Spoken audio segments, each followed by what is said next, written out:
Amén. Te pedimos, Señor, que nos acojas con tu gracia, que nos acompañes en este momento de reflexión. Te pedimos que con tu Santo Espíritu podamos profundizar en estos misterios en los cuales nos envuelves. Te pedimos que nos llenes de tu consuelo, con esa gracia especial que nos permite abrirnos a tu amor y a tu presencia. Y Santa Madre, te pedimos que nos sigas acompañando y nos lleves siempre la mano hacia tu Hijo. Que así sea. Amén. El Padre, el Hijo, el Espíritu Santo. Amén. Bien. Lo primero, simplemente quiero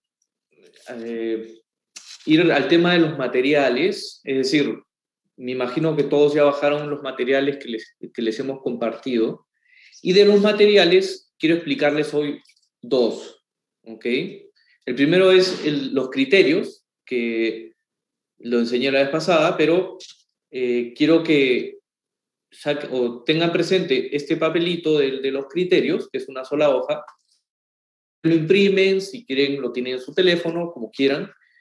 Pero la idea de esta hojita, donde está percibir, entender, tomar acción, es para que ustedes lo tengan muy presente y lo utilicen como instrumento a la mano. Es decir, como les dije la sesión pasada, la aproximación, por el tener esos tres criterios de aproximación a la realidad para poder discernir las cosas, es muy necesario, es un hábito que uno tiene que hacerse. Por consecuencia, como hábito, uno tiene que tenerlo presente constantemente. Luego, el otro que quiero explicarles, que tengan a la mano, es el examen. ¿Ok? Este documento, el examen, es un examen de conciencia. ¿Ok? Son, digamos que 4 páginas, inclusive la carátula. El examen, la idea es que uno lo haga diariamente. Por lo menos, si no pueden diariamente, hacerlo, digamos, un par de veces por semana o una vez por semana. Pero por ahora, durante el curso, en este mes de marzo, les voy a pedir que lo hagan de manera diaria. Es decir, en la noche antes de dormir, o lo que yo les aconsejo es que lo hagan en el mejor momento del día, cuando tienen, digamos, que la cabeza más lúcida, están más concentrados, menos cansados, porque la idea es que ustedes puedan hacer un recuento del día o del día anterior, ¿no? Sobre lo que han vivido. Entonces, la idea de este examen, y si lo pueden ver ahí, es un examen que está planteado en positivo. No es un examen para señalarnos, para decir, a ver qué cosas malas he hecho para reaccionar. No. Si ustedes se fijan, empieza el número 1 con gratitud. Y es justamente para recordar las bellezas de Dios en nuestro día, las gracias, las cosas buenas que ha hecho. Así hayamos tenido un día feo. ¿Ok? Pero algo bueno Dios ha hecho en medio de esa dificultad. Eso es lo que quiero que uno, cuando hace la pausa y dice, es decir, ahí explica cómo nos debemos disponer, ¿no? Buscar un lugar, etcétera, ¿no? Está bien claro. Luego de la gratitud, dice petición, que es justamente pedirle al Señor la gracia, que nos ilumine, que nos fortalezca, que nos ayude a poder ser más conscientes, etcétera. Y luego el tercer punto es la revisión, que es, ahí pongo una serie de pasos para, en compañía y de la mano con el Señor, ir revisándonos y ver las cosas positivas y las cosas negativas que hemos hecho o que nos han sucedido. ¿De acuerdo? Finalmente, bueno, el punto número 4 es el pedir perdón de aquellas cosas en las cuales nos hemos equivocado, ¿no? Y el quinto punto es la renovación, es decir, ¿qué voy a hacer, ¿no? Para poder renovarme y cambiar o tratar de mejorar ciertos hábitos. Ahora, el examen, la idea de este instrumento es que uno pueda según los criterios, pueda ver o pueda percibir, ¿no? Entonces, a través de ese instrumento, uno va a poder comenzar a percibir las cosas que vienen de Dios y las que no vienen de Dios. Por eso es que uno hace este examen, puede ir uno anotando, entonces va a ver qué cosas buenas, qué cosas malas hubo, para luego poder evaluarlas. ¿Ok? Es un instrumento para poder percibir las cosas y luego evaluarlas y luego tomar acción. ¿De acuerdo? Entonces, les aliento a que hagan el examen diariamente, por lo menos durante este mes del curso. ¿Por qué? Porque conforme vayamos avanzando en las reglas, que son 14, van a ir viendo cómo se van a hacer cada vez más conscientes de el actuar del Espíritu, de consolación, es decir, el Espíritu Santo en nuestra vida, como también en la desolación, cuando estamos desolados y cómo actúa el mal espíritu y el demonio, digamos, en nuestra vida. Van a comenzar a tomar conciencia de muchos detalles, muchos matices en su vida. Y si hacen el examen, van a ser cada vez más conscientes de ello. ¿De acuerdo? Entonces, esos son dos primeros instrumentos que los aliento a utilizar. Luego, en la siguiente sesión, le voy a explicar el resto de documentos. Muy bien. Entonces, como les dije, voy a tratar hoy dos reglas, ¿no? Las dos primeras, y entre regla y regla voy a hacer una pausa para que puedan tomar aire, agua, café, ir al baño, lo que quieran.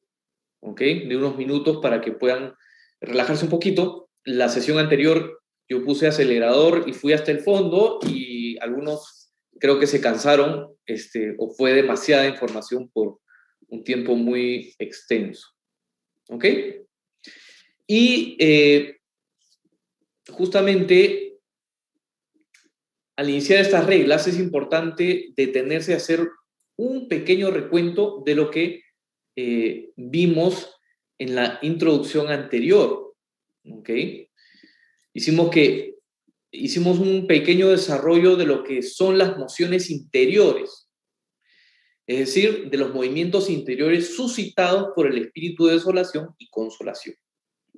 Para poder notar esas mociones, por eso es que les he insistido y les voy a seguir insistiendo lo que San Ignacio nos enseña sobre el percibir, el pensar y el tomar acción.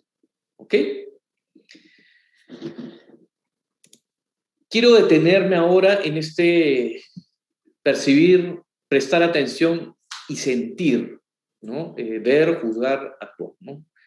Las diversas mociones del corazón y del alma, para luego interiorizar y hacerse así las preguntas fundamentales, ¿no? Que de estas brotan, y es que son las de ¿cómo estoy? ¿Por qué estoy así? ¿Qué pasó? Y eso es lo que brota, digamos, cuando uno comienza a tratar de percibir, ¿no? En esa primera instancia, ¿no? De ver. Brotan estas preguntas, ¿no? ¿Cómo estoy? ¿Por qué estoy así? ¿No? ¿Qué pasó, ¿no? Para que esté así? Estas preguntas nos van a ir guiando naturalmente hacia nuestro interior, viendo así la acción de Dios y también nuestra lejanía de Él, para luego distinguir las tentaciones de las desolaciones y las luchas interiores que estamos viviendo. ¿Ok? Por ello, cada regla que voy a ir explicando va a iniciarse siempre con un video. Y el objetivo de este video que les voy a poner en este momento es para que capten la sensación de lo que la regla nos quiere expresar. ¿Ok? Entonces, son videos que no son tan explicados, son una serie de imágenes que nos transmiten sensaciones. ¿Ok? Entonces, como un preámbulo del tema que viene. ¿Ok? Entonces, ahora les pongo el video.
Bien, el tema de esta regla, y esta regla se llama la lejanía de Dios. Para los que necesiten, van a tener en los materiales, hay un cuadernillo en PDF donde he puesto las reglas y están completas, ¿ok? Está cada regla escrita ahí en el PDF por si necesitan acompañar esto. Bien, la regla número 1, la lejanía de Dios. Y San Ignacio nos dice lo siguiente. En las personas que van de pecado mortal en pecado mortal, acostumbra comúnmente el enemigo proponerles placeres aparentes, haciéndoles imaginar delectaciones y placeres sensuales, para conservarlos más y aumentar sus vicios y pecados, en las cuales personas el buen espíritu usa el modo contrario, punzándoles y remordiéndoles las conciencias por la sindiéresis de la razón. ¿Ok? Hay que entender que estas reglas han sido escritas en un lenguaje antiguo, ¿no? Es un castellano antiguo. Entonces habrán palabras o giros quizás un poco extraños o un poco distintos al tiempo actual. Entonces, esta regla inicia con esta primera línea sobre las personas que están deslizándose por el pecado mortal, nos dice, ¿no? Por eso hay una dinámica de la tentación que comienza a actuar en nosotros, ¿no? Y estas personas que están deslizándose por el pecado mortal, se da una dinámica de pecado que es como que nos jala el brazo, como si estuviéramos rodando por una pendiente en que no podemos parar, cayendo cada vez más hondo.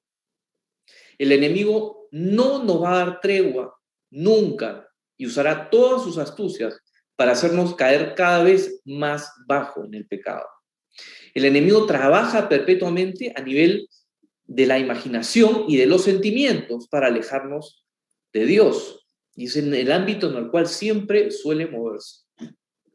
Sugerirá pensamientos en apariencia buenos y placenteros con tal siempre de confundirnos. Y tratando de mantenernos alejados de Dios, para que no miremos al Señor.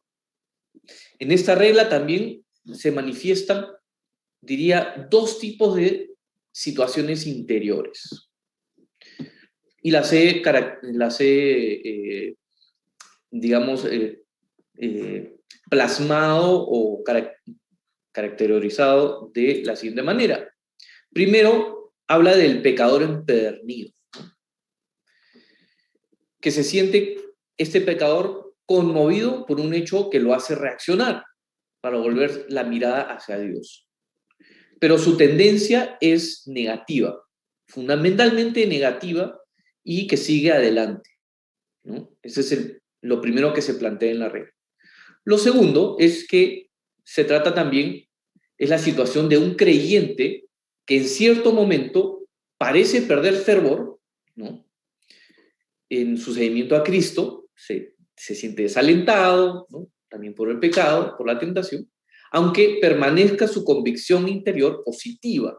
Entonces, digamos que esta regla como que nos menciona estos dos tipos de personajes o de personas en las cuales como que se van deslizando, van cayendo de una manera más profunda por la tendencia del pecado que nos va jalando, ¿no?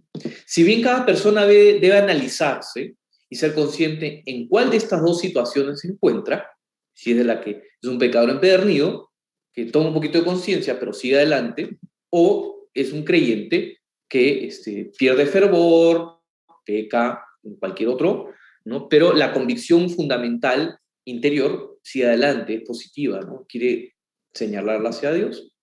Por ello quiero enfocarme en la segunda situación para desarrollar esta regla, es decir, la del creyente que pierde fervor.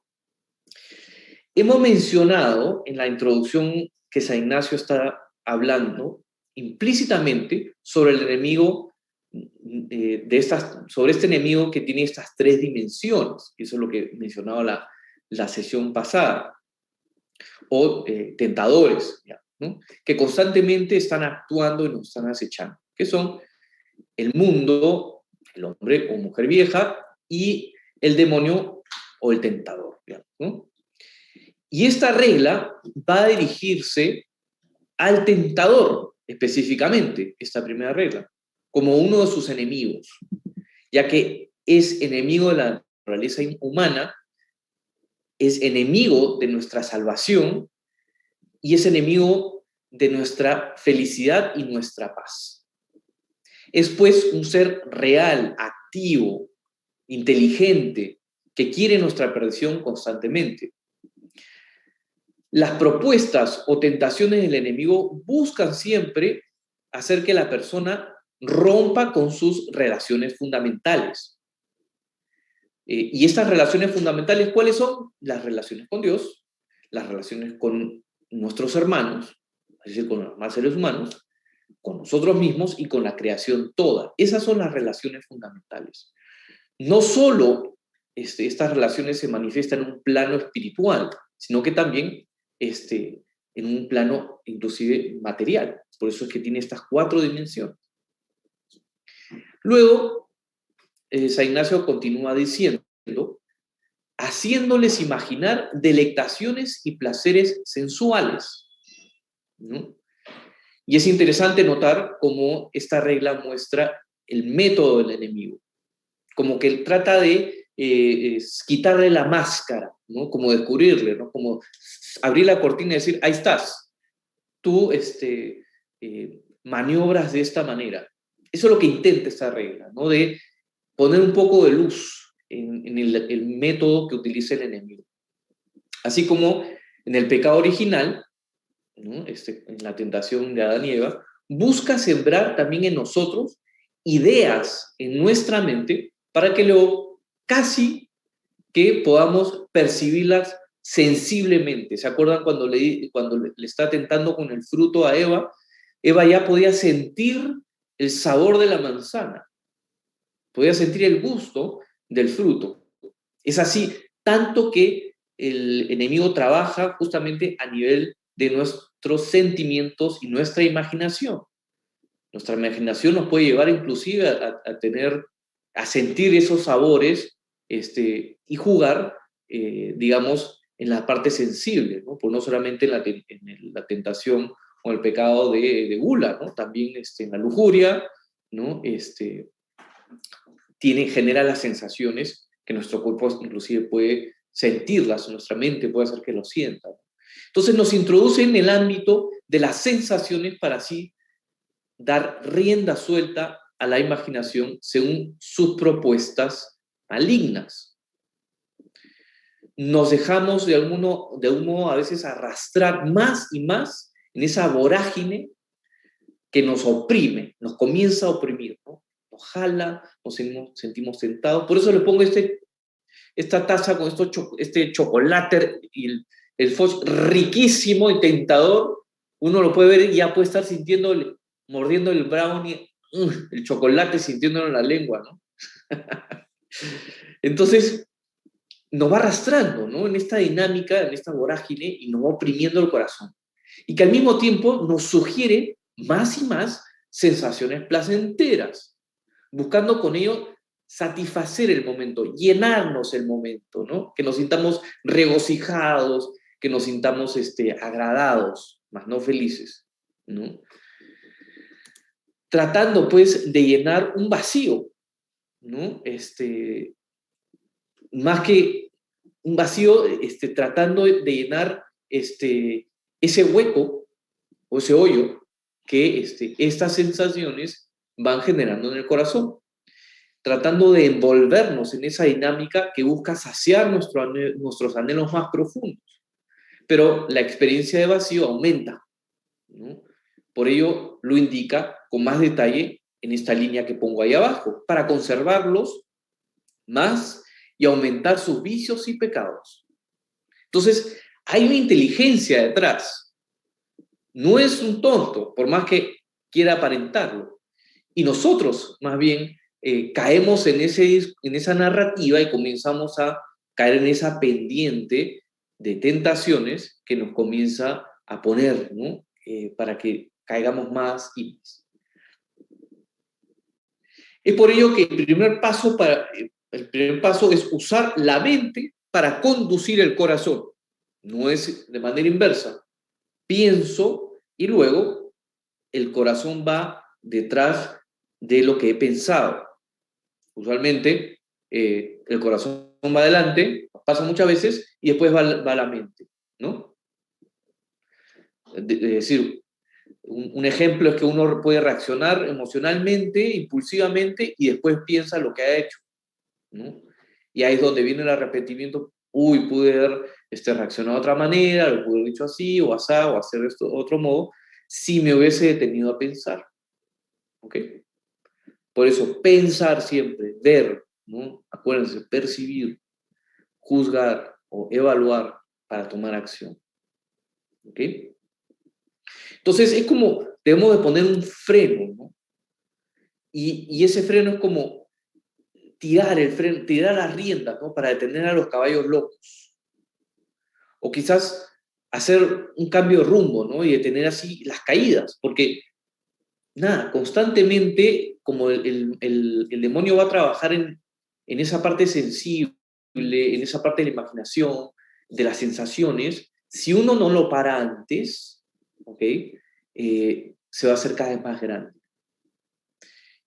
Digamos que es como el famoso ejemplo de la bola de nieve, ¿no? Que si uno no para la bola de nieve antes, nos va a aplastar o va a aplastar a alguien. La bola de nieve al inicio es pequeña, pero cuando llega abajo es grande. Entonces, por eso es que uno tiene que cortar el asunto lo más temprano posible. Así hayamos avanzado bastante en esa caída. ¿Ok? Bien, esta regla sigue avanzando, ¿no? Y hay algo muy importante en lo cual San Ignacio señala a estas personas que están cayendo de pecado en pecado. Y él habla de la punción, ¿no? Como una punción es cuando con una aguja, ¿no? Nos punzan, nos clavan, digamos, ¿no? Hay una reacción, ¿no? Una punción en la parte nerviosa, si quieren decirlo de esa manera, para que reaccionemos. Y esa es la punción del Consolador. Quiere que reacciones, ¿no? Y todos hemos tenido esa experiencia de que, de alguna manera, cuando estamos pecando o estamos siendo arrastrados por ese pecado, como que algo nos punza, algo nos hace reaccionar. Y tenemos la opción de reaccionar, de parar o no. Es por tanto muy iluminador y alentador entender en esta regla que la consolación espiritual tiene una dinámica contraria, ¿no? A justamente, a esta caída, a este momento de dificultad, de dolor, de sufrimiento, ¿no? Que nos quiere arrastrar cada vez más. Por eso, cuando dice en las cuales el buen espíritu usa el modo contrario, y a eso se refiere en esa frase, ¿no? El buen espíritu usa no el modo del enemigo de engañarnos y llevarnos a su terreno, sino es demostrarnos la verdad y la luz. Si bien es necesaria nuestra voluntad para hacer alto e iniciar el camino de regreso hacia Dios, ¿no? Poniéndonos a pensar bien las cosas, ¿qué estamos haciendo? ¿No? Para parar, y ahí necesitamos la acción de la propia voluntad. La gracia es esa fuerza fundamental de Dios, ¿no? Que actúa en esto, ya que solos no podemos. De otro modo, caeremos en un voluntarismo, ¿no? Pensando que nuestras fuerzas son suficientes. Como esto es una batalla espiritual, no se trata de que estamos luchando contra otros seres humanos o contra un perrito o lo que sea. No, estamos en una batalla espiritual que se da tanto a una dimensión material o 3D, como dice, en la dimensión que vivimos, y una dimensión espiritual. Por ello, debemos de buscar esa gracia. ¿Cómo uno la busca? Pidiéndola. Por eso puede ser también este voluntarismo, puede ser también parte de los engaños del enemigo, de susurrarnos en el corazón y decir, tú puedes solo, vamos, no necesitas de la gracia, tú puedes solo. Ya que como hemos mencionado antes, la consolación espiritual es algo gratuito que se recibe, no te cobra. No, el Señor no llega, no es que te llegue tu factura en el mes, has pedido todas estas consolaciones, bueno, tienes tu factura, ¿no? 20 consolaciones, son tantos dólares, no es gratuito. Y encima, además de ser gratuito, es amoroso. Es una gracia particular que nos da, que nos da toda esa energía y esa luz que necesitamos. Pero hay que pedirla. El espíritu de la consolación quiere nuestro bien, que es contrario a la desolación, ¿no? Y es contrario justamente al enemigo que quiere nuestro mal. Así el espíritu bueno desea construir en nosotros, busca nuestra paz para que seamos mejores personas, para que seamos más humanos, para que seamos más nosotros mismos. Es decir, esa identidad profunda que Dios ha diseñado para nosotros. Por eso es que la regla continúa diciendo, punzándoles y remordiéndoles para las sindiéresis de la razón. Acá vemos una palabrita complicada, quizás, ¿no? Que alguno se habrá ido al diccionario a decir, ¿qué es esto de la sindiéresis? Por eso la pongo en amarillo. Según la Real Academia Española, sindiéresis significa discreción, prudencia, capacidad natural para juzgar correctamente las cosas, ¿no? Esto es que el espíritu de consolación nos mostrará el camino correcto, ¿no? Discreción, prudencia, capacidad natural para juzgar correctamente las cosas, la sindiéresis de la razón, una discreción, una prudencia en nuestra razón. Y eso es lo que el Espíritu Santo quiere mostrarnos. El Espíritu Santo tocará e iluminará nuestro corazón, tratará de movernos o empujarnos o invitarnos a movernos a través de los sentimientos para darnos la motivación y las energías necesarias para emprender ese camino de vuelta a casa, que es el camino hacia Dios. La idea del buen espíritu, y lo que quiere justamente porque nos ama, es darnos su gracia para iluminar nuestra razón, para trabajar junto con nosotros. Y eso se llama cooperación. ¿Ok? Junto con nosotros. Acuérdense de eso. Porque es muy fácil, uno puede quizás tender a pensar de que el espíritu haga todo. Pues me siento mal, no sé qué hacer. Bueno, tú resuélvelo, pues. O sea, no sé qué hacer y por arte de magia que se resuelvan las cosas. No. Se trata de una cooperación. Es muy importante poner nuestra voluntad en ello. Tenemos que hacer el esfuerzo. Precisamente por eso es que Dios permite que nosotros suframos esta desolación, que es desagradable, a nadie le gusta. Pero es ahí, digamos, como dicen acá en Costa Rica, el toque, ¿no? Y es que el toque es que nosotros pongamos nuestra voluntad, nuestro esfuerzo, para que nosotros podamos sacar lo mejor de nosotros. Hay por ahí algunos que dicen, si uno sufre de algo y no lo mata, lo hace mejor persona, ¿no? O lo hace más fuerte a uno. ¿Por qué? Porque justamente al reponerse uno de una dificultad, aprende y se puede hacer más fuerte. Entonces, de eso se trata, poner nuestro esfuerzo para que lo que no nos alcanza, lo alcance y lo complete el Espíritu de consolación, que es el Espíritu Santo. Ese camino de la mano con el Espíritu, entonces, es un camino de amor, donde no se anda solo, ¿no? A pesar de que uno piense que está solo.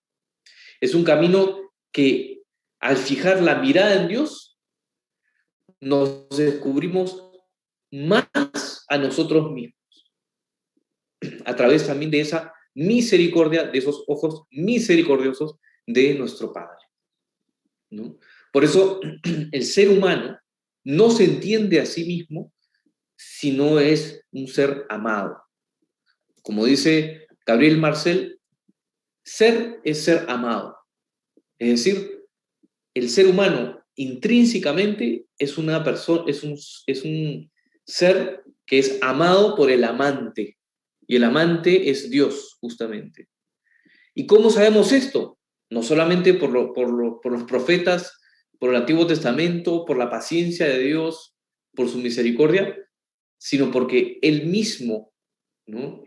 Como dice San Pablo, se hizo pecado, ¿no?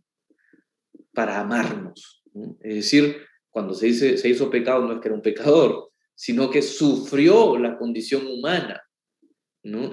Para amarnos. Por eso es que ser persona, es ser amado en sí mismo. El ser humano no se entiende a sí mismo si no es amado. Por eso es que nuestro hambre de amor es en dos direcciones, el amar y el sentirnos amados. Bueno, yo les digo, el hecho de ser persona humana es ya ser amado por alguien. Primero por Dios, ¿no? Y cuando digo Dios, hablo del Padre, hablo del Hijo, hablo del Espíritu Santo. Luego podemos hablar de nuestra familia y así, ¿no? Entonces, eso es algo que a veces uno no está consciente o da por sentado quizás, pero tomar conciencia de ello es muy, muy bonito. ¿Ok? Ahora quiero contarles un pequeño ejemplo, un, un pequeño cuento, digamos, que les voy a leer, eh, un testimonio, digamos, de un hombre llamado Jorge. ¿Ok? Cualquier coincidencia de alguno a esto, digamos, cualquier semejanza, digamos, a este cuento, perdón, es pura coincidencia. No estoy pensando en ninguno, no los estoy viendo, por si acaso no sé quién está ahí, entonces no se sientan aludidos, por favor. ¿Ok? Dice así: me encontraba afeitándome en la mañana, como todas las mañanas, digamos, ¿no? Estaba afeitando. Mientras me miraba al espejo, veía lo que quedaba de mí.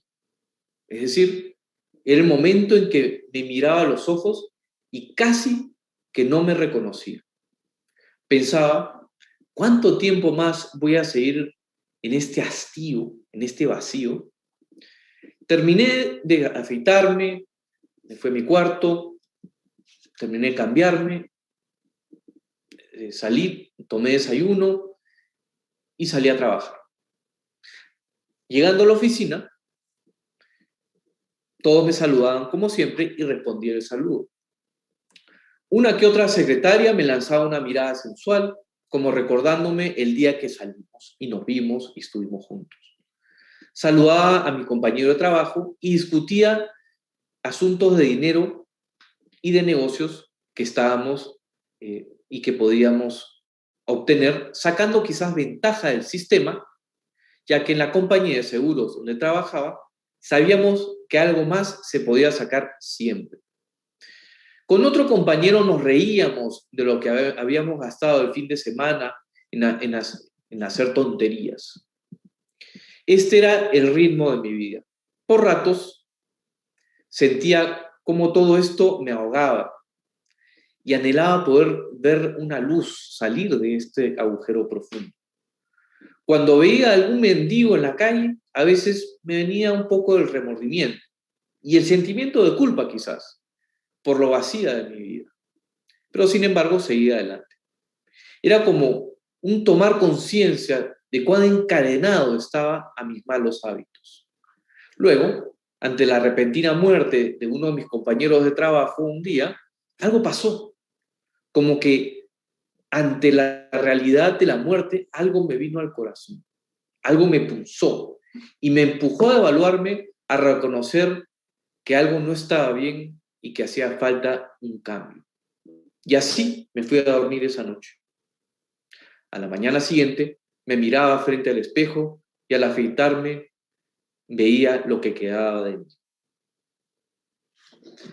Muy bien, ese es un pequeño cuento para expresar un poco lo que dice esta regla, ¿no? Y este es el caso de este señor.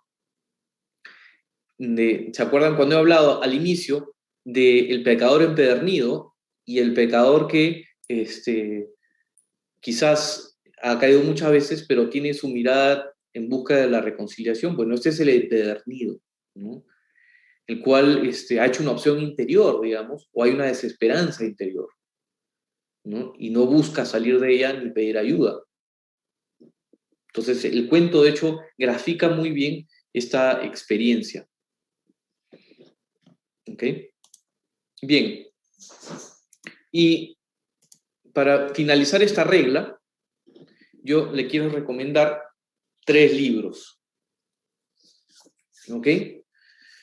Primero, las Confesiones de San Agustín, que son muy conocidas, ¿no? Muchos idiomas, fácil de conseguir, cualquier librería creo que las pueden conseguir, hasta en PDF, claro, en internet, y es toda la experiencia de conversión de San Agustín, ¿no? De hecho, San Agustín no era un hombre muy virtuoso, ¿no? Recién ya maduro, a los más de 35 años, él se convierte, ¿no? Pero claro, se convierte después de haber embarazado a una mujer, tener un hijo por ahí, a la mamá inclusive, Santa Mónica, digamos, hay el caso que la puso en un barco sin destino, ¿no? Se quería deshacer de su mamá, en fin, la mamá después se tuvo que hacer cargo de la pobre mujer, del hijo, etcétera, etcétera. Y a pesar de todo ello, Dios tocó su corazón, San Ambrosio por ahí contribuyó un poco y digamos que San Agustín se convierte y él cuenta todas sus experiencias. Un tipo muy, además de ser filósofo importante en la iglesia, un tipo muy apasionado y de un corazón que lo entregó mucho a Dios. Luego tenemos el regreso del hijo pródigo de Nowen. De verdad que ese libro a mí me gustó mucho, es muy gráfico, por decirlo de una manera, porque es basado en la imagen que está en la portada, en el cuadro del hijo pródigo de Rembrandt. De verdad que vale la pena porque es toda la conversión de un señor, del mismo Neumann, mirando el cuadro, ¿no? y metiéndose en el espíritu del cuadro de esta acogida del padre, digamos, ¿no? En la reconciliación. Luego, El gran divorcio de C.S. Lewis es, digamos que, muy descriptivo sobre la experiencia humana. No les quiero matar un poco es que no les voy a decir de qué se trata porque si no les mato el desenlace, digamos, ¿no?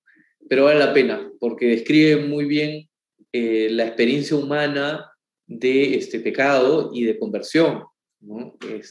Y lo pone como un cuento, digamos, ¿no? Son una serie de personajes que se encuentran, tampoco les voy a decir dónde, cómo, etcétera, porque no les mato el desenlace. Entonces, de hecho, para un poco meterse un poco más en esta regla, les recomiendo estos 3 libros. Muy bien. Y así cada regla va a tener bibliografía que les voy a recomendar. No les voy a tomar examen sobre los libros, ¿no? Porque son pocos días y no les estaría tomando examen, pero van a salir con una ruma de libros bien alta, digamos, por decirlo de una manera, de este curso. ¿Ok? Bien. No sé si hasta acá alguno tiene alguna pregunta, Sandra, digamos, para darle unos minutitos a alguna pregunta. Hay una pregunta en el chat, no sé si tú la puedes ver o prefieres que te la lea. Sí, no, la acabo de ver. En una página católica leí una vez que ante las tentaciones la iglesia sugiere algo que se llama mandatum, que es pedirle al demonio que se aleje de mí.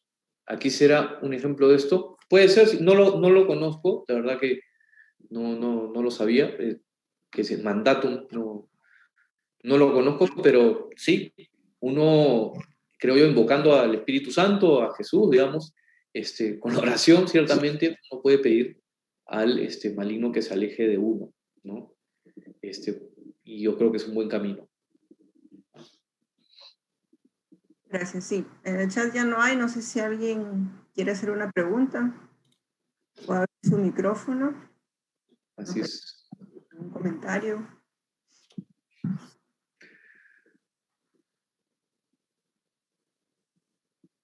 Bien. No hay comentarios ni preguntas. Bueno, entonces, demos algunos minutos de descanso. Son las 48, tengo acá. Entonces, ¿les parece si damos unos 10 minutos? Para, digamos, a las 58 retomamos.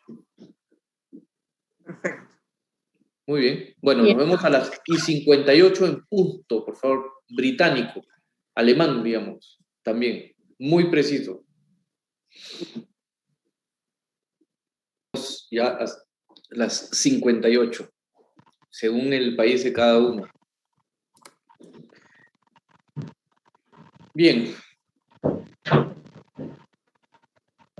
Estamos entonces empezando la segunda regla de estas reglas tan intensas que nos ofrece San Ignacio. Y para ello les voy a poner, como les dije antes, un videito, que explica la sensación, ¿no?, de lo que vamos a ver, como un preámbulo. ¿Ok? Entonces, cada uno tiene que ir tratando de ver, a ver, este video, qué es lo que me quiere mostrar, qué elementos. ¿Ok? Ahí vamos entonces.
Bien, el tema de esta regla, o el título de esta regla, es Cambiando el camino hacia Dios. Y la regla nos dice lo siguiente.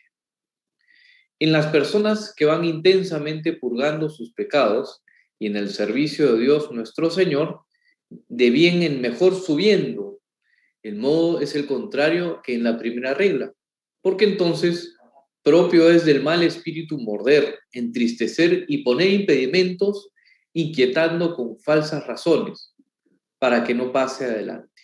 Y propio del bueno, dar ánimo y fuerzas, consolaciones y lágrimas, inspiraciones y quietud, facilitando y quitando todos los impedimentos para que en el bien obrar proceda adelante.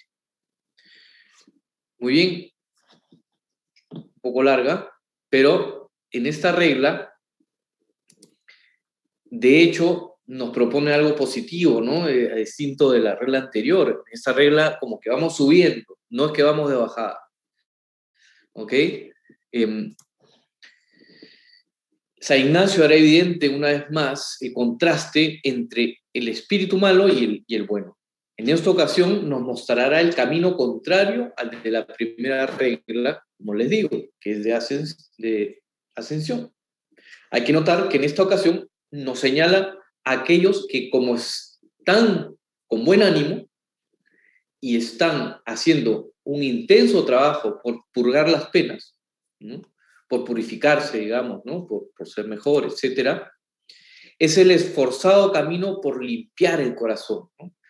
De los pecados cometidos, como que lo hemos lavado y lo hemos puesto ahí a colgar después de una buena lavada de corazón, ¿no?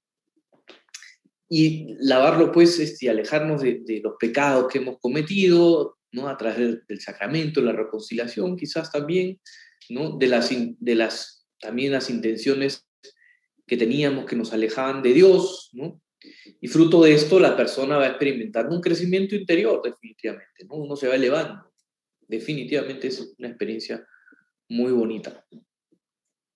Por eso es que le llamo a este título, para seguir con la reflexión, el camino contrario del enemigo. ¿Mm?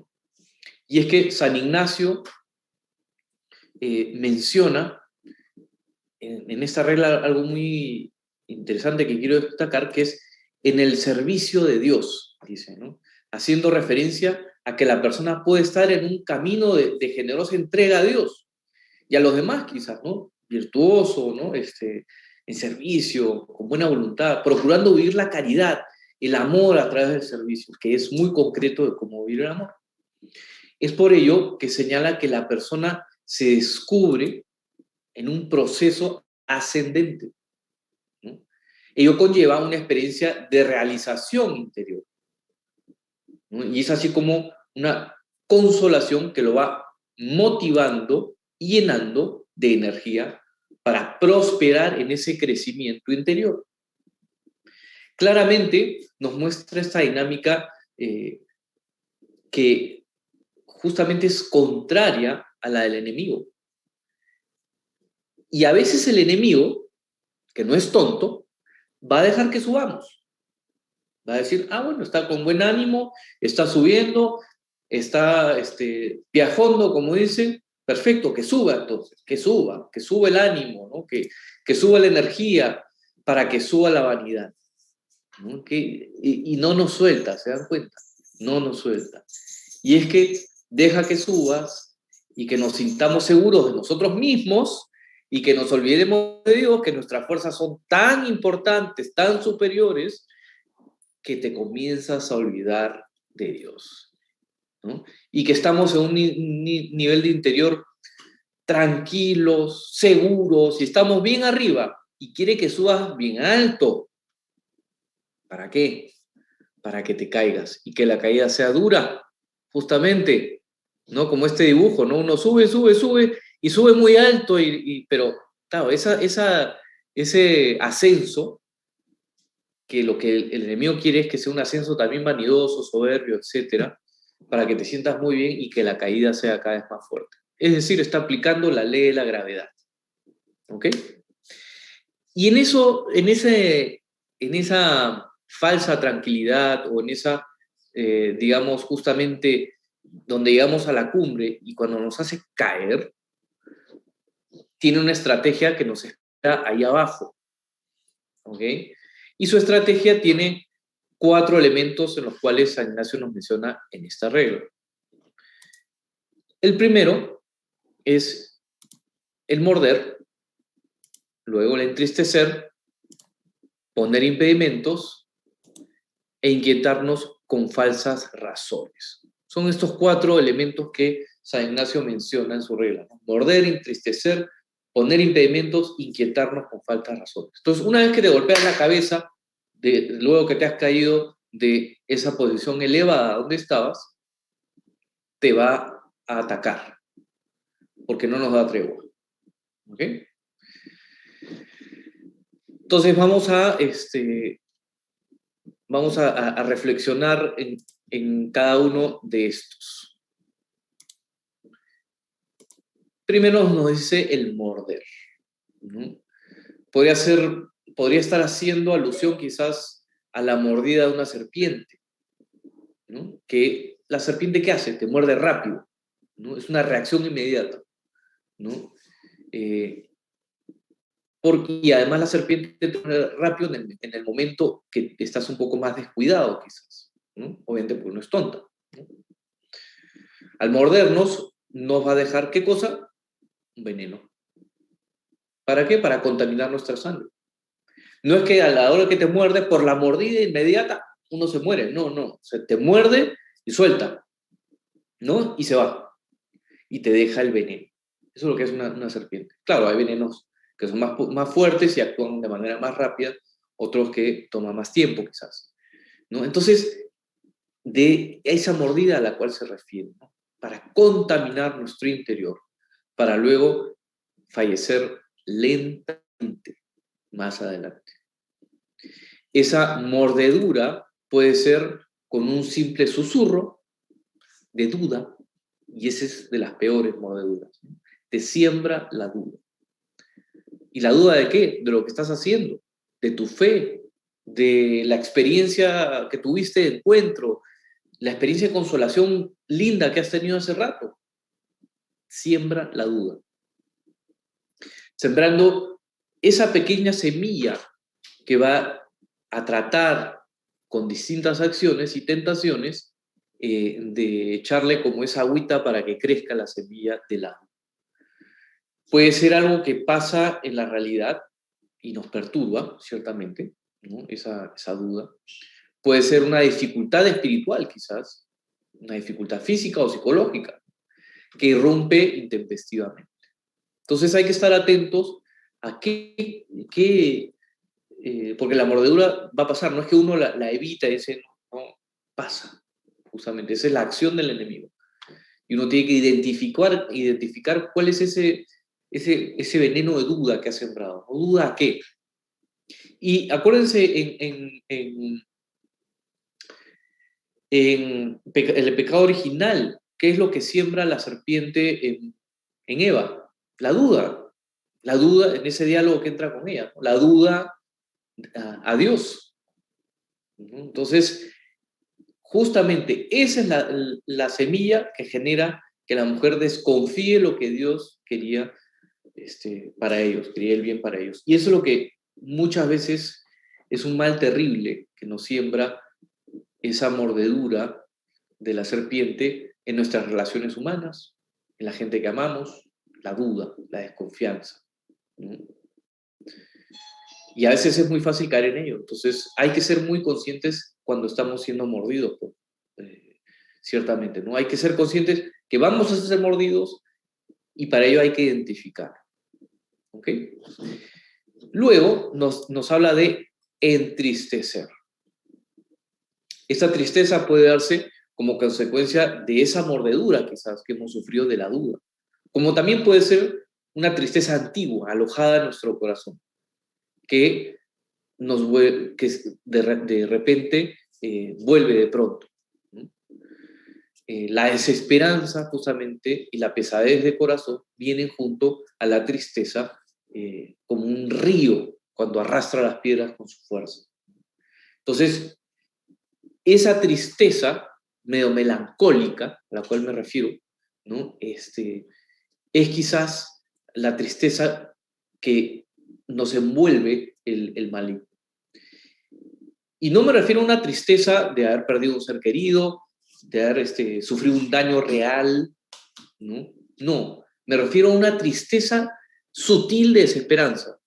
Y entiéndase que acá estamos hablando en términos espirituales. Entonces, no es fácil, por eso es que uno tiene que tomarse el tiempo y pensar estas cosas una y otra vez. No es fácil la distinción entre las emociones y las dimensiones espirituales. Por eso uno debe identificar, ok, qué tipo de tristeza es la que estoy pasando y sufriendo. Y por eso hay una serie de síntomas. Por eso les digo esta consecuencia de la mordedura de la duda, que nos lleva a una tristeza medio melancólica. Y digo melancólica porque a veces nos quedamos dando vueltas en ella. Y tiene un ingrediente de desesperanza, de pesadez en el corazón, ¿no? Que algo que nos pesa y nos es difícil levantar. Entonces, por eso es que digo que es como un río que arrastra, ¿no? Que nos lleva. Y por ello hay que, como de alguna manera, desarmar, ¿no? Desenredar para entender la causa de esta tristeza, ¿no? Y cuando digo tristeza antigua, es que puede ser que a veces estas tristezas, por consecuencia de estas dudas, de estas desconfianzas, las hemos alojado en el corazón y no las hemos sacado, no, es decir, no hemos abierto el corazón para que el Señor las ilumine, las limpie, ¿no? Es decir, conversarlas con alguien, abrirlas en el sacramento, ¿no? Exponérselas al Señor, ¿no? Para que justamente haya luz, ¿no? Entonces, es muy sutil, porque estamos en un plano espiritual. Luego nos va a decir de ponernos impedimentos u obstáculos.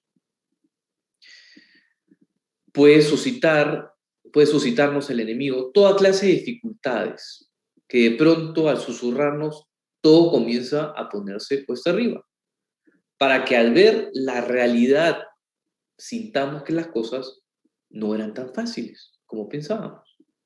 Los obstáculos que nos eran pequeños y que no le dábamos quizás tanta importancia, ahora se convierten en rocas gigantes en medio del camino, ¿no? Y definitivamente no podemos avanzar, ¿no? Entonces, pensar ahí también, ¿cuáles son esos obstáculos, ¿no? que me susurran, que el enemigo va deslizando en mi interior, ¿no? Que me permito, me consiento, ¿no? Y que de verdad pueden ser quizás obstáculos que están en mi cabeza.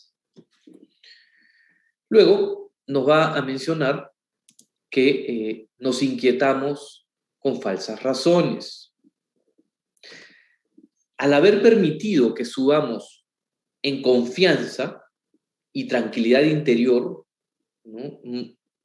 Motiva ciertas razones e ideas que pronto hace temblar esa quietud que teníamos, ¿no? Es decir, subí, ¿no? ¿Qué cosa es lo que me hace caer una vez que llegamos a la cumbre? Estas falsas razones que nos inquietan, justamente. Eso es lo que nos hace caer, ¿no? Porque uno duda y se sentía tan bien, ¿no? La vanidad contribuyó a ello y de pronto cae, ¿no? Duda, desconfía y se da de bruces, o de un frentazo, como quien dice, pronto hacia abajo, ¿no? Entonces, ¿por qué? Porque el enemigo justamente motiva ciertas razones e ideas que pronto nos hacen temblar. Aquellas, no sé, columnas, ¿no? Que nos hacían sentirnos seguros, por la duda se quiebran, ¿no? Por la duda terminan tambaleando. Por eso es que al sembrar la duda, ¿no? En aquel estado apacible en el cual nos encontrábamos, ¿no? Las utiliza para hacernos caer. ¿Y cómo hace esas dudas también? Siembra medias verdades, ¿no? Es decir, nos dice medias verdades y es una manera de mentir. Para sugerirnos cambios de perspectiva que van opuestos al camino ascendente que llevábamos. Aquí se manifiestan entonces las tentaciones para hacernos caer de cualquier modo, porque ya estás vulnerable a las tentaciones, ¿te das cuenta? Siembra la duda, estás vulnerable, te pone la tentación, caes, ¿ok? Esa es la lógica del enemigo. Porque si estás fuerte, no te va a tentar, o te va a tentar de otro modo, para que estés más frágil y luego que vengan las siguientes tentaciones más fuertes. Entonces, aquí, como digo, se manifiestan las tentaciones. Una de ellas, de estas tentaciones, en esta etapa, se manifiesta usualmente tratando de limitar nuestra libertad.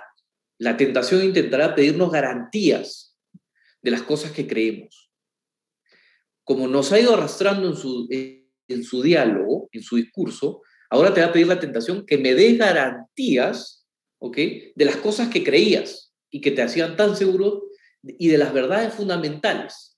Quiero garantías. A ver, dame explicaciones. ¿Cómo se puede probar como verdadero algo que no nos pertenece? Es decir, es aquí donde la fe del discernimiento es puesta a prueba y donde generalmente las personas suelen tropezar, porque las verdades fundamentales no nos pertenecen, ¿no? No sé si, la verdad, yo no soy dueño de la verdad.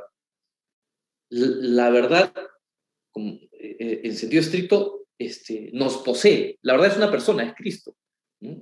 La realidad de Dios va más allá de mí, ¿no? Entonces yo no la poseo, yo la vivo, yo la disfruto, yo la descubro, ¿no?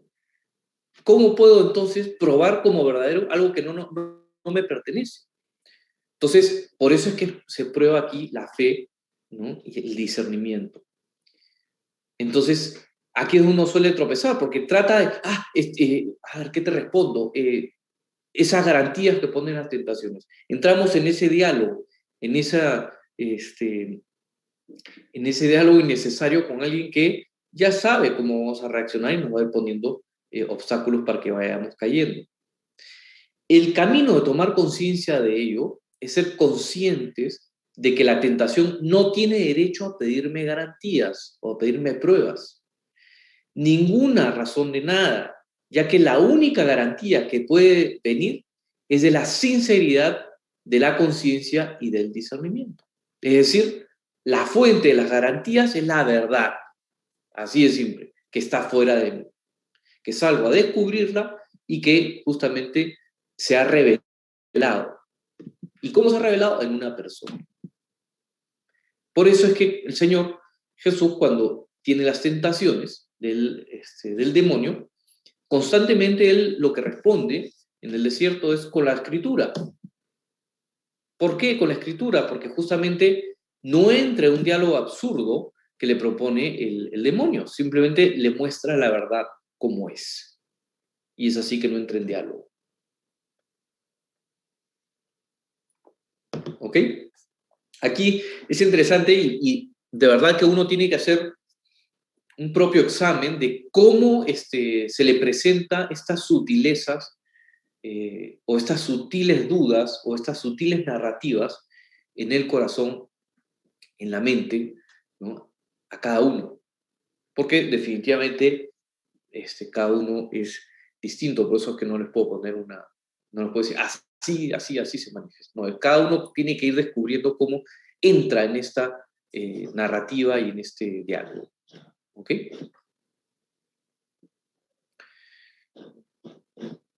Y dentro de esta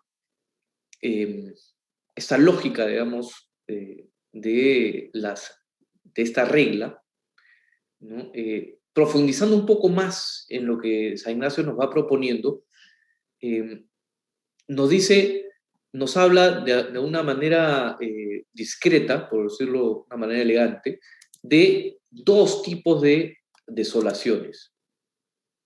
¿Okay? Nos habla de las desolaciones espirituales y las no espirituales. Entonces, las desolaciones espirituales, ¿okay?, son todas aquellas que se manifiestan a nivel interior, como una pesadez de corazón, que ya he dicho. Ese es uno de los grandes, ¿cómo decirlo?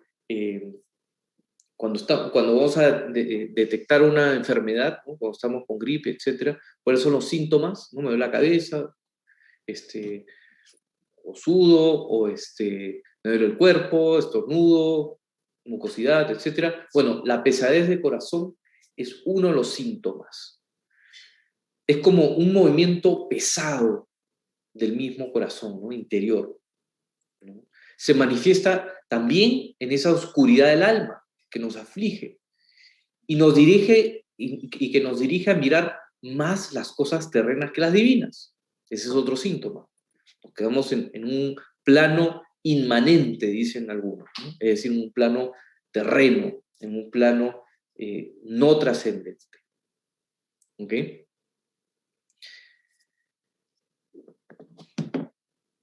Entonces, por tanto, nos aleja, como estamos ya no mirando un plano trascendente, nos aleja de la fe y por tanto de Dios. Si la desolación espiritual crece, si avanza, usualmente esta reclamará poder para interpretar nuestro pasado espiritual y predecir también el futuro espiritual. Es decir, lo que hemos vivido de encuentro con el Señor, de la experiencia bonita del consuelo del Espíritu en nuestro corazón, etcétera, etcétera, miramos al pasado y es negro, ¿no? Todo fue, nos olvidamos de esas experiencias. Miramos al futuro y también es negro, ¿no? Porque estamos en esta, digamos, en este río de desolación, ¿no? Pero siempre será, acuérdense, una mentira, siempre será una propuesta de algo que no es real, ¿ok? La desolación espiritual, como dije la sesión de lunes, puede durar ciertamente largo tiempo, ¿no? Puede durar un minuto, puede durar una hora, puede durar un día, etc. Es importante clamar a Jesús para buscar la libertad de esa cautividad a la cual nos tiene sometido la desolación. Hay que y a veces, claro, como decía, vamos a atravesarla, sí, no hay nada que hacer, todos atravesamos por la desolación, pero quizás podemos, en medio de esa desolación, pedirle al Señor, mira, mándame la consolación, por favor, ya estoy cansado, harto, te pido, Señor, que me consueles el corazón. Y hay que pedirlo para buscar esa libertad de esa cautividad a la cual nos tiene sometidos esta desolación. Es importante notar que los pensamientos del espíritu de desolación son totalmente opuestos a los pensamientos del espíritu de consolación. El espíritu de desolación suele presentarse engañosamente a sí mismo como si fuera nuestra propia identidad, como si fuera una especie de identidad espiritual. ¿Y a qué me refiero con esto, no? Como si el estado de desolación es nuestro ser y es nuestra vida y así será siempre y así te vas a quedar y así vas a sufrir toda tu vida. Eso es lo que eres. Así nos los propone. Por tanto, lo que hará a continuación este espíritu es acusarnos, hacernos sentir muy mal o hacernos sentir en falta. Y ese es parte del ámbito de esta desolación. Por ello, San Ignacio nos advierte que en tiempo de desolación no debemos hacer mudanzas, es decir, no debemos tomar decisiones importantes, porque estamos confundidos, porque estamos sometidos a este tiempo difícil, ¿no? Desagradable.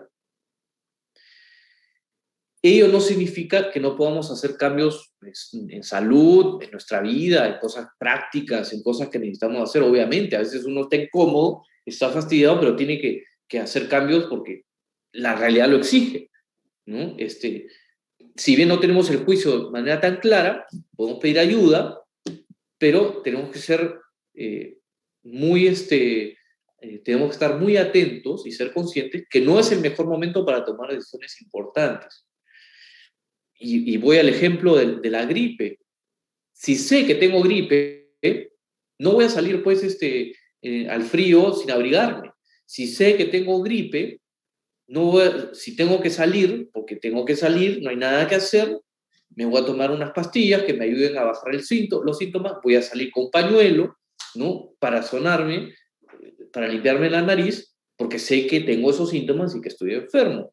Pero obviamente tomo algunas medidas. Pero obviamente, si estoy con gripe, hay cosas que no puedo hacer, no debo hacer. ¿Ok? Del mismo modo, cuando estoy en desolación, he reconocido que estoy en desolación por los síntomas, ¿ok? No puede ser el momento para tomar decisiones. Y no voy a ver con claridad al mismo tiempo, ¿no? Las cosas.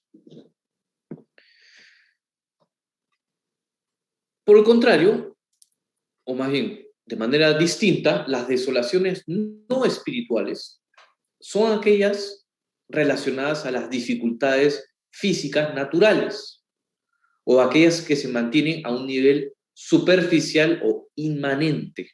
Cuando digo inmanente, esa palabrita complicada, es no trascendente. Puede ser por cansancio físico o psicológico, por una depresión que hemos pasado, por problemas psiquiátricos. Estas cosas no son necesariamente malignas, son en sí mismas naturales, ¿ok? Son de causa natural. Pero podrían llevarnos, quizás nos pueden hacernos sentir tan mal que cuando llega la desolación, la vulnerabilidad aumenta. Sí, la desolación espiritual me refiero. Otro modo de presentarse a nivel de las ideas, es decir, esta desolación no espiritual, se presenta también a través de pensamientos subjetivos, ¿no? Llevados por los sentimientos, ¿no? Motivados por sensaciones desagradables, ¿no? Por recuerdos, ¿no? Emociones, y nos hacen meternos en nosotros mismos, ¿no?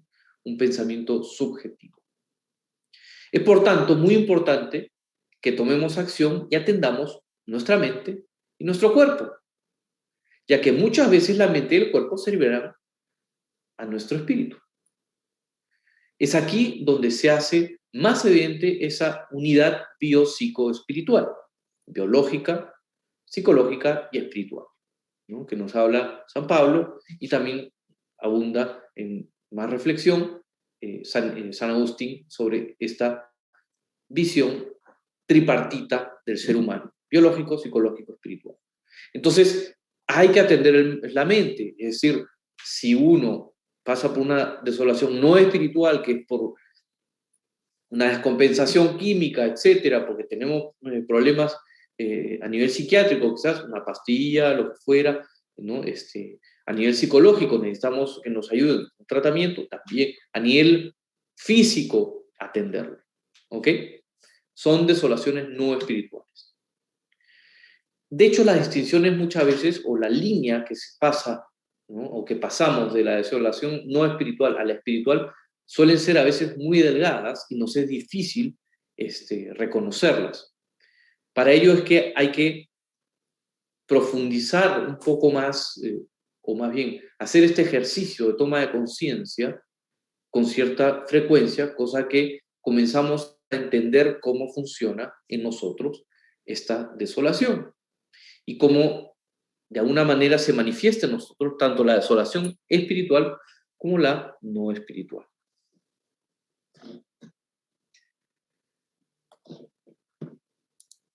Luego, las manifestaciones de las consolaciones espirituales y las no espirituales. ¿Okay? Y San Ignacio continúa en esta regla diciendo, ¿no?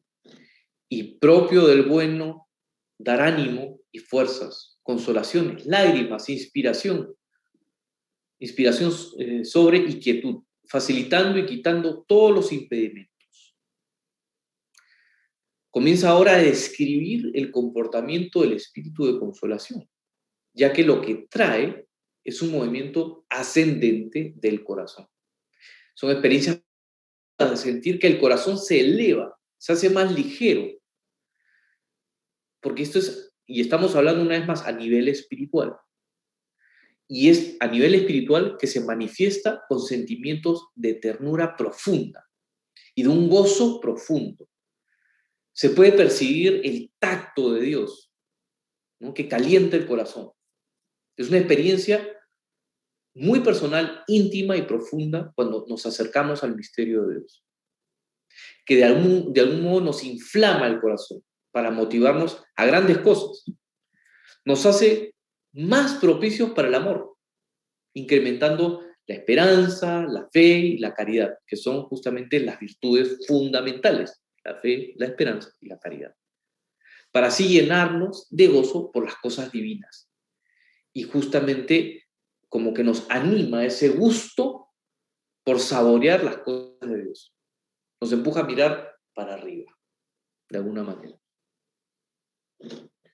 Las consolaciones espirituales, entonces, son otorgadas por nuestro Señor.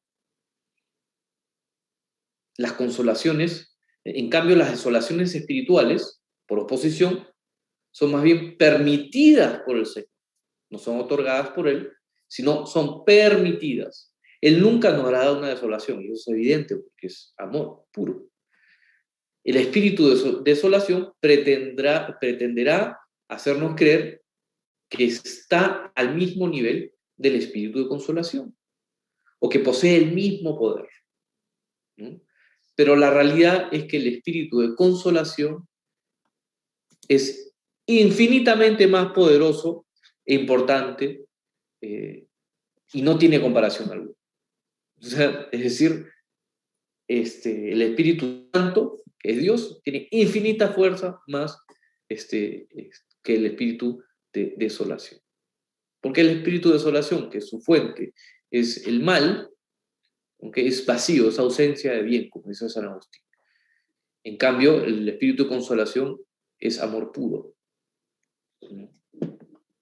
De la nada, es decir, del no ser al ser, pues, de una manera. De la nada al todo. Por tanto, el cambio de la desolación a la consolación es un cambio ondulante, como les he dicho, ¿no? Una montaña rusa, ¿no? Que subimos y bajamos, subimos y bajamos. Así como también sean épocas de tiempo neutral, en la cual estamos en el medio, digamos, ¿no? Porque estamos ocupados en cosas, etc. El corazón no está tan en subidas y bajadas. No hay que sentir vergüenza de tener tiempo de desolación o consolación. Son estados naturales de cualquier ser humano. ¿Ok? Así como en la desolación espiritual hará lo mismo y describirá las consolaciones espirituales, así como en la desolación espiritual, ¿no? Ahí nos ataca de unas maneras muy concretas, también va a describir San Ignacio en esta regla de cómo las consolaciones espirituales se manifiestan en 5 puntos, y son los siguientes, ¿no? En dar ánimo y fuerzas, dar consuelo, en lágrimas, inspiraciones y quietud, es decir, paz, ¿no? Del corazón, y haciendo las cosas más fáciles, quitando los impedimentos. Vamos a entrar a profundizar en cada una de estas características de cómo se manifiesta la consolación. ¿Okay? La primera es que nos da ánimo y fuerzas, como dice San Ignacio, ¿no? Llama la atención cómo el espíritu de consolación puede cambiar las cosas en segundos. Es como un soplo que de pronto aclara la vista y permite ver el horizonte más lejano. Es una experiencia interior que es difícil de describir muchas veces con palabras, ¿no? Ya que es algo tan íntimo, tan profundo, ya que se da de una manera tan personal que nos da la motivación adecuada que necesitamos. Y por tanto, las fuerzas se renuevan casi inmediatamente. Todos hemos tenido esa experiencia en algún momento de nuestra vida, o la tenemos con cierta frecuencia, cada uno vea, pero está ahí. Este soplo nos trae motivación y ánimo para luego transformarse en energía que nos renueva. Luego nos va a hablar acerca del consuelo, ¿no? Ante la soledad interior de la desolación, Dios se acerca a nuestro corazón y nos acoge con sobreabundante amor en sus brazos. De alguna manera, este consuelo puede venir de diferentes formas y modos. No sabemos tampoco el tiempo de duración, pero sabemos que ha sido hecho a la medida adecuada. Era lo que necesitábamos para sostener nuestro corazón pesado. Y además un corazón quizás dolido y cansado. Pero así se manifiesta de pronto, como hecho a la medida. Es ese consuelo que necesitábamos y que apareció. Apareció de la nada, quizás. Luego, nos va a hablar otra característica importante y son las lágrimas, el don de lágrimas, que se habla mucho en la iglesia, ¿no? No me refiero a lágrimas de tristeza, ciertamente, son lágrimas de gozo. El consuelo puede tocarnos tan adentro, de alguna manera tan profunda, y toca unas fibras tan sensibles que remueve el interior, ¿no? Como que remece las cosas. Y esas fibras interiores justamente a veces poco exploradas y que solo Dios conoce, y ello de alguna manera nos abre a la comprensión de que somos profundamente conocidos y que somos amados, inundando así nuestro interior con esa presencia amorosa que ilumina todo y que solo Dios tiene para nosotros, como para sentirnos a veces traspasados y sobrepasados por el tamaño gozo de comunión, ¿no? Santa Teresa hablaba de esas experiencias de encuentro con Dios, ¿no? Como una lanza que le atravesaba el corazón, ¿no? Y son esas experiencias de lágrimas. El mismo San Ignacio decían que cuando celebraba la misa, él lloraba siempre. Se sentía como abrumado del amor de Dios. Y las lágrimas no las podía contener, ¿no? Entonces cada uno en algún momento de su vida quizás lo ha sentido, lo ha vivido. Quien no, quizás en algún momento lo vivirá. No sé, no conozco el corazón de todos, pero es una experiencia que mucha gente ha tenido en algún momento de su vida. Luego nos habla de las inspiraciones y quietud. Esta experiencia interior positiva no solo trae claridad y energía, sino que también nos inspira a seguir adelante. Nos inspira a emprender pequeñas y grandes cosas. Nos inspira a enfrentar quizás los miedos que tienes. Como también nos trae paz. Eso es un buen síntoma, un buen indicio, ¿no? Una paz interior que nos trae seguridad y confianza. Nos trae esa serenidad interior, como cuando uno navega en un océano calmado, ¿no? Y sobre todo esos océanos calmados después de la tormenta, ¿no? Entonces, es justamente ese estado interior que nos permite tomar las decisiones más adecuadas. Y es ese estado interior justamente de quietud y de serenidad que nos permite mirar más lejos. Por eso es que, y ojo, una vez más, estamos hablando de un plano espiritual que tiene manifestaciones corporales, tiene manifestaciones a veces psicológicas, pero esto es un plano espiritual, ¿ok? Y una vez más, no es fácil ver las líneas, las distinciones entre una experiencia emocional, quizás pasajera, del plano espiritual, ¿ok? Hago hincapié simplemente en medio de esta explicación de las consolaciones, o de estas características de las consolaciones, ¿ok? Luego, nos menciona de cómo hace las cosas más fáciles, de alguna manera, cuando uno tiene esta experiencia de consuelo de Dios, de pronto las cosas se hacen fáciles. Uno que pensaba que los miedos que tenía, las dificultades que veía en el camino, de pronto las cosas se hacen facilísimas. No sé cómo. Definitivamente nuestro corazón en este punto estará más ligero. Nos dará la confianza de lograr grandes cosas, ya que no nos sentimos solos. Y eso es muy importante. El Consolador nos da esa presencia, ¿no? Y que nos permitirá dar pasos firmes hacia adelante, ¿no? Quitando los impedimentos. A pesar de lo que hayamos pasado en la vida, ¿no? Nos va a dar va a poner las piedras necesarias en el lugar necesario para poder pisar con seguridad. De algún modo, los obstáculos que antes eran gigantes, esas piedras, esos que estaban en medio del camino, se van a desvanecer, ¡puf!, ¿no? En el aire. vamos a descubrir los espejismos del camino que no nos deja de andar. Estas son algunas de las características de las consolaciones espirituales, que son bonitas, ciertamente. Ahora, las consolaciones no espirituales son también realidades a considerar, ya que pueden ser experiencias de verdad positivas, ¿no? Muy sencillas y que nos faciliten el día, ciertamente. Pueden ser eventos positivos que nos favorezcan, como cuando vamos al médico. Y uno va al médico, y esto sobre todo cuando uno cada vez se hace más viejo, ¿no? Frecuenta más a estos amigos, por decirlo de una manera, ¿no?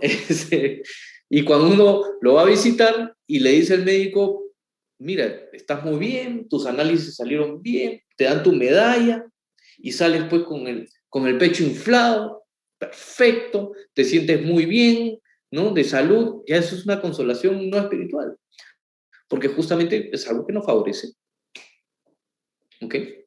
Y propician también una calma del corazón, ciertamente.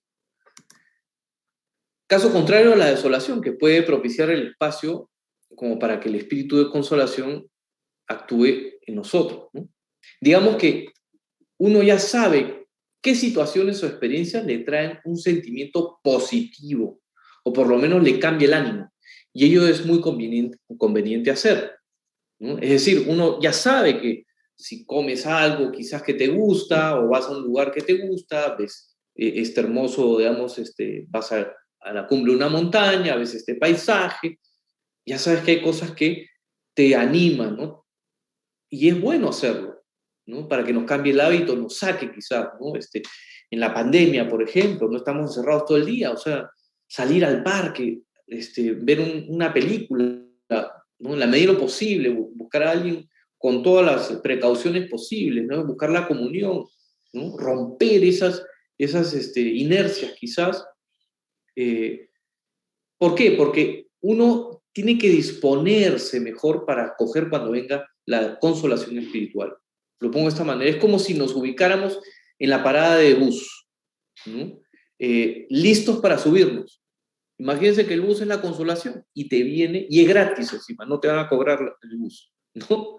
Entonces, si uno no se para en el paradero de bus, o en la parada de bus, como dicen en otros países, no te vas a subir al bus. Porque lo correcto es que el bus va a parar si es que hay alguien ahí. Si tú no estás, a veces no para, ¿no? Ahora, claro, esto es una mirada bien horizontal, porque evidentemente la consolación a veces llega por más que no nos hayamos preparado. Pero ¿saben cuál es la diferencia? Que a veces llega, no nos hemos preparado adecuadamente, no somos conscientes, etcétera, y no aprovechamos y no la acogemos bien, ¿no? Es decir, no retenemos la experiencia que estamos viviendo, no aprovechamos la experiencia de consuelo para reflexionar en aquellas cosas que eran importantes y que queríamos tomar decisiones. Entonces, si no estamos preparados, quizás viene, nos sentimos bien, qué bonito, etcétera, y luego se va, ¿no? Entonces, por ello es importante preparar el corazón de alguna manera no espiritual, ¿no? Para acogerla mejor, ¿ok? Y ese es un poco el truco, ¿no? Para navegar en estas experiencias espirituales. ¿Ok? Bien. Ahora les voy a poner un breve video de ejemplo de Lucía, que tuvo una experiencia de justamente de esta consolación espiritual. Y creo que, así como cuando leí el cuento de Jorge, la regla anterior, acá la experiencia de Lucía está descrita en un video. ¿Ok? Entonces, aquí va el video.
Hace un año, cuando había terminado mi retiro y regresaba a casa, tuve una experiencia que me impresionó, me sorprendió. Mi mente estaba tan confusa que no podía comprender lo que me sucedía. No entendía cómo podía sentirme tan mal, tan pronto, después de haberme sentido bien por tanto tiempo. Al viajar hacia mi casa, empecé a cuestionar todo el retiro y sentí que, por mi culpa, había sido una completa pérdida de tiempo.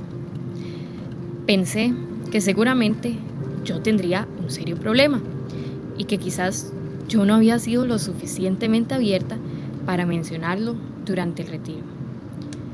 Y porque no sabía cuál era el problema, concluí que era incapaz de hacer un buen retiro, porque yo no soy capaz de ser honesta y abierta. Se me ocurrió que no debería perder el tiempo de mi líder espiritual y tampoco el mío con estos retiros. Cuando pensé que debería llamarlo, encontré aún más obstáculos. Sentí que no tenía derecho de molestarlo. Mi retiro había terminado. Si las cosas no se habían resuelto durante el retiro, eso era mi culpa.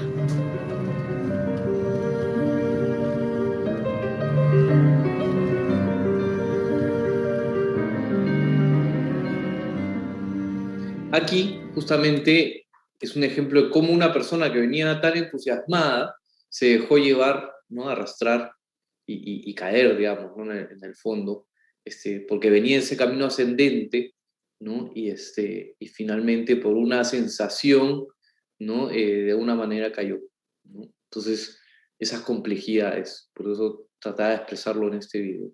Bien,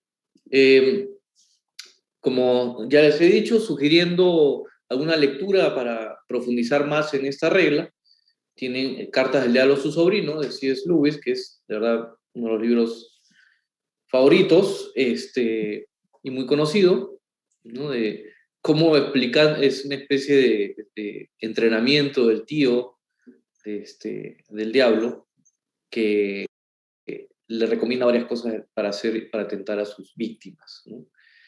Resurrección de León Tolstoy, le da un libro muy bonito, propio del drama ruso y propio también de esa emotividad rusa, que a mí me gusta mucho, la verdad. En medio de dificultades no sé, pues, dramas, etcétera, hay una resurrección hermosa, ¿no? Estar junto al Señor y de elevar el corazón. Igual la vida de Mary Ward, ese libro sí es en inglés, es un poco su testimonio de vida, ¿no? Y de conversión en medio de muchas dificultades, ¿no? Experiencias positivas, ¿no? De consolación y experiencias de desolación espiritual, ¿no? Entonces, que los sugiero leer. Bueno, hasta aquí, no sé si alguna pregunta. Saben que también pueden hacer preguntas después.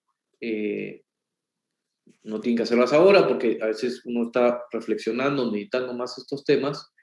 Por eso es que se ha creado este forum en el cual pueden hacer preguntas. A ver.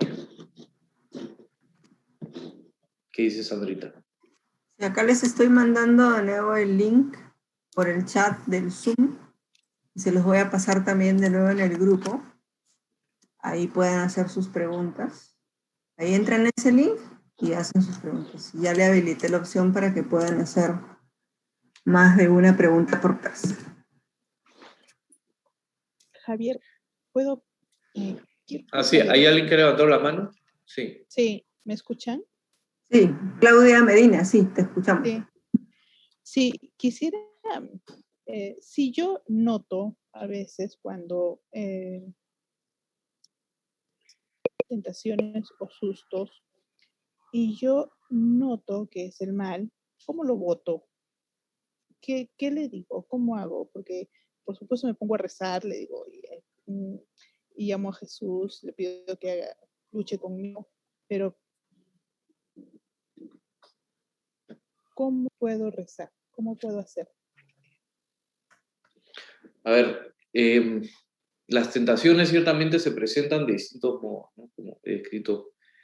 Y definitivamente nos tratan de envolver, ¿no? La tradición de la iglesia nos ofrece muchas cosas, de verdad, muchos medios, ¿no? Obviamente la oración es uno de ellos y un medio poderoso, pedir al Señor. Hay oraciones que le llaman jaculatorias, que son antiguas, ya los orientales, inclusive, cuando digo orientales es la iglesia católica, pero el lado oriental, lo utilizaban mucho desde antiguo, ¿no? Señor Jesús, ten piedad de mí que soy pecador, ¿no? El que se repetían mucho en la cabeza cuando sentían que a nivel de las ideas venían estas tentaciones, ¿no? También, por ejemplo, buscar, algo que yo recomiendo muchas veces es, dependiendo de la tentación, pero yo aliento a que uno abra las cortinas para que entre la luz, ¿no? Y que la tentación se caiga, ¿no? Y eso, ¿qué es? Buscar una persona, por ejemplo, de confianza. Decirle, oye, mira, estoy siendo tentado por esto me ha pasado, ¿qué te parece? Ya el hecho de decirlo, de verdad que libra y alivia mucho, ¿no? Por eso digo, depende del tipo de tentación, ¿no? Son tentaciones ligeras, tontas, digamos, uno puede quizás cambiar de hábito o buscar algo que uno lo distraiga o lo saque de ello, pero si es una tentación profunda sobre heridas, vulnerabilidades que uno tiene, ¿no? Y que uno suele caer muchas veces, hay que pedir ayuda, ¿no? Buscar a otra persona, rezar sí, y quizás buscar a otra persona, ¿no? Eso es lo primero que se me ocurre. Sí, generalmente vienen así como temores. Uh-huh. Aunque a veces yo pienso que es cuestión de la menopausia, digamos, ¿no? Uh-huh. Pero a veces también, de pronto estoy muy tranquila, siempre estoy rezando, pero vienen algunos temores. Entonces, claro. ese es mi... Bien, sí, buscar a otra persona es un buen camino. Uh-huh. Okay. Gracias. Muy bien, con gusto. Ahí Edinson levantó la mano. Sí, aquí estoy. Dos cosas que son muy interesantes con ese tema de las tentaciones, ¿no? Cuando Jesús fue tentado en el desierto, él resistió al demonio, digamos de la misma forma en que el demonio le habló a través de la escritura, él le contestó a través de la escritura. Dice el libro de Santiago en capítulo 7, resistid al demonio y huirá de vosotros. Eso es el texto. Que digamos, responde un poquito a esa parte de cómo. Pero yo pienso que lo primero es identificar cuál es la tentación. Yo cómo voy a resistir algo que yo no tengo identificado. Identificar cuál es mi tentación y obviamente pedirle al Señor que me fortalezca. Como dice San Pablo, no soy yo, sino que es Cristo quien vive en mí. Que sea el Señor que me fortalezca. Pero yo tengo una pregunta. Cuando uno tiene, ¿cómo uno diferencia? Porque sabemos que el demonio es el padre de la mentira. Ay, María Purísima, sin pecado concebido. Sabemos que es el padre de la mentira y que busca engañar y que busca perder a los hijos de Dios. Y resulta que yo estoy pasando por un momento complejo y entonces yo recibo una consolación espiritual que a mí me hace sentir bueno, o puede ser material, la que sea que fuere, porque como él es astuto, sabe lo que uno espera. ¿Cómo hacer para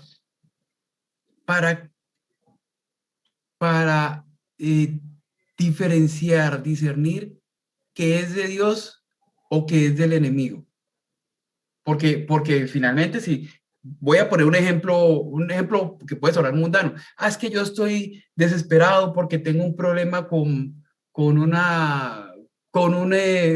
trabajo que no he podido entregar y resulta que de buenas a primeras me llama una persona y me dice, mira, ven para acá que tengo algo que a ti te puede servir. Resulta que era lo que yo necesitaba para entregar el trabajo y entonces voy yo feliz porque se me quitó pero no es necesariamente esa consolación puede venir de Dios, sino que puede ser el enemigo para como decías tú al principio, irme elevando para luego dejarme caer. ¿Cómo determinar, cómo entender que esa consolación viene de Dios? ¿Cómo tener ese discernimiento? Ahí es donde viene el discernimiento. ¿Cómo yo puedo tener ese discernimiento para entender que esa consolación viene de Dios? Y no de buenas a primeras irme detrás de esa consolación diciendo, qué bueno que el Señor estuvo aquí, vino y me hizo sentir bien o me dio la solución a esto que yo necesitaba?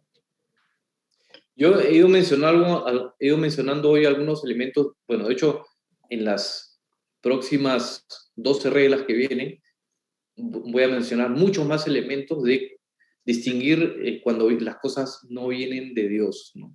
Lo primero es que, acuérdense que he mencionado algo, ¿no? Las medias verdades, por ejemplo, ¿no?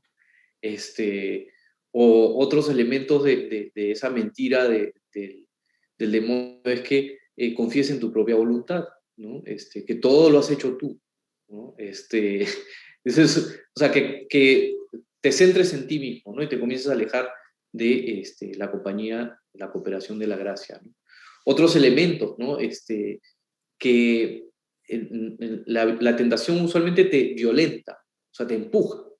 Todo es urgente, ¿no? Justo cuando cuando las decisiones importantes hay que tomarlas urgente, porque tiene que tomar la decisión ahora porque es urgente.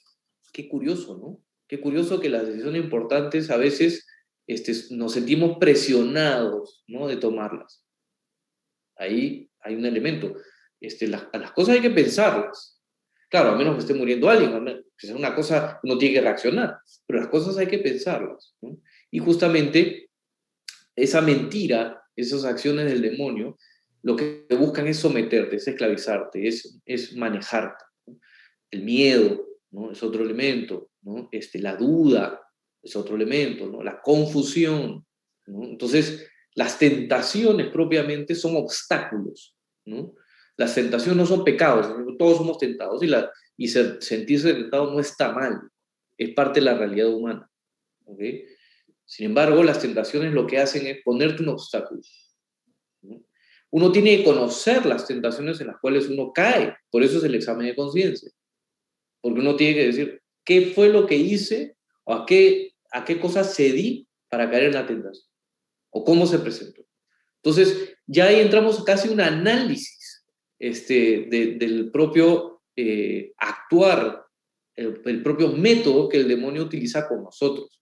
O sea, bueno, entonces, ese análisis, ¿cómo uno lo hace? Con un examen de conciencia. Y cómo uno lo hace en positivo. Porque si uno hace un examen de conciencia achacándose que es un maldito, es un miserable, un pecador y no se merece nada, bueno, eso ya es una tentación. Porque justamente uno debe evaluarse en el Señor, con la mano en el Señor, agarrándose de Él para ir entendiendo, a ver, qué cosas me está proponiendo y por dónde ha ido las cosas. Lo que pasa es que dice que no es uno, sino Cristo quien vive en uno, es muy complicado entender porque nosotros somos hijos de Dios, herederos del reino de los cielos, y eso es algo que nosotros tenemos que asumir, y que muchas personas no lo asumen porque nunca se lo han mostrado. Mira, tú eres heredero del reino de los cielos, ven y toma tu herencia. Pero ir en busca de la herencia es un camino, no es que yo me siento ya a recibir, es un camino hacia esa herencia, que es el reino de los cielos. Pero eso implica tener mucha humildad y pasar de una humildad real, diferenciar entre una humildad real a una falsa humildad, es muy complicado si no se tiene precisamente ese discernimiento. Es que precisamente el discernimiento tiende a estar en medio de todo esto, discernir si soy humilde, si soy humilde de verdad de corazón o si tengo una falsa modestia, discernir si esto viene de Dios, si no viene de Dios, discernir si estoy así por mi culpa o es algo que Dios permitió para su santa gloria. Ese pedacito es la parte que a uno como que dice, bueno, pero necesito discernir. Por eso, es algo que uno tiene que ir construyendo con el tiempo, ¿no? No es inmediato, no es que mañana o uno cuando acabe el curso va a decir, perfecto, ya pongo play, ¿no? Y start, y ya el discernimiento camina solo, ¿no? Eso uno tiene que irlo poco a poco viendo cómo aplicarlo en su vida. Por eso es tan largo el curso, ¿no? Y por eso hay tanto contenido, porque uno tiene que interiorizar estas cosas, ¿no? Bien. ¿Alguna pregunta más? Ya hemos completado las 2 horas. No sé qué dice Sandra. ¿Tienes tiempo para una última? Que me llegó Sí. sí. Dice, ¿puedo llegar a hacerme amiga de la tentación? Dice, es decir, saber que me hace mal, pero igual seguir cayendo.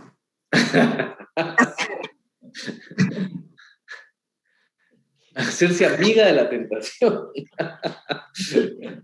Bueno, la tentación es un medio, por si acaso, la tentación en sí misma no es un ser, no es una persona, no es un ángel, no, es un medio. Y es un medio que utiliza quién, concretamente el enemigo. Entonces, ¿y el enemigo quién es? Hemos hablado los tres, ¿no? El mundo, el demonio y el hombre viejo o la mujer vieja, ¿no? Y la tentación es un medio para que nosotros caigamos en pecado, ¿no? El pecado es la lejanía de Dios, es la ruptura, ¿no? Etcétera. Entonces, si hay una tentación que tú sabes que te hace caer, el desafío está en, ok, si la conozco, porque evidentemente uno tiene que pelear con aquello que conoce, porque si no lo conoces, no sabes por dónde agarrarlo, no sabes por dónde darle la vuelta. Hay que ponerle nombre a las cosas. Una vez que uno describe la tentación, es decir, tiene un nombre, no sé, pues la vanidad, ¿no? Por la vanidad, precisamente como por la vanidad, ¿no? Porque me miro 8 veces al espejo o 20 veces al espejo en el día, no le pongo nombre, sé cuál es, ok, cómo funciona, qué método tiene, cómo actúa la tentación, en qué momento, ¿no? Del día. A veces hay gente, es interesante, porque hay gente que hace un examen de conciencia tan escrupuloso que a veces distinguen las horas porque van mirando la hora del día en la cual tuvo ciertas tentaciones y está muy asociado a que estaba cansado o que estaba más frágil o con más energía o se sentía de una manera determinada, etcétera, porque también el cuerpo o psicológicamente está dispuesto de una manera. Entonces, por eso ese análisis, ¿no? de ponerle nombre, ver cómo actúa, ¿no? Una vez que tenemos esa información, ver, ¿no? Ver, o sea, percibimos. ¿Cómo evaluamos? Pero le pregunto a alguien, oye, mira, tengo esta tentación que es recurrente, no es solo, y suelo caer, la verdad, no sé por dónde darle la vuelta. Buscamos a alguien, buscamos un consejo y de repente esa persona nos ayuda, buscamos literatura en un libro, videíto por ahí, o sea, es decir, buscamos información que nos ayude a evaluar, a procesar la información. ¿Para qué? Para luego tomar acción de ello. Esa es mi recomendación.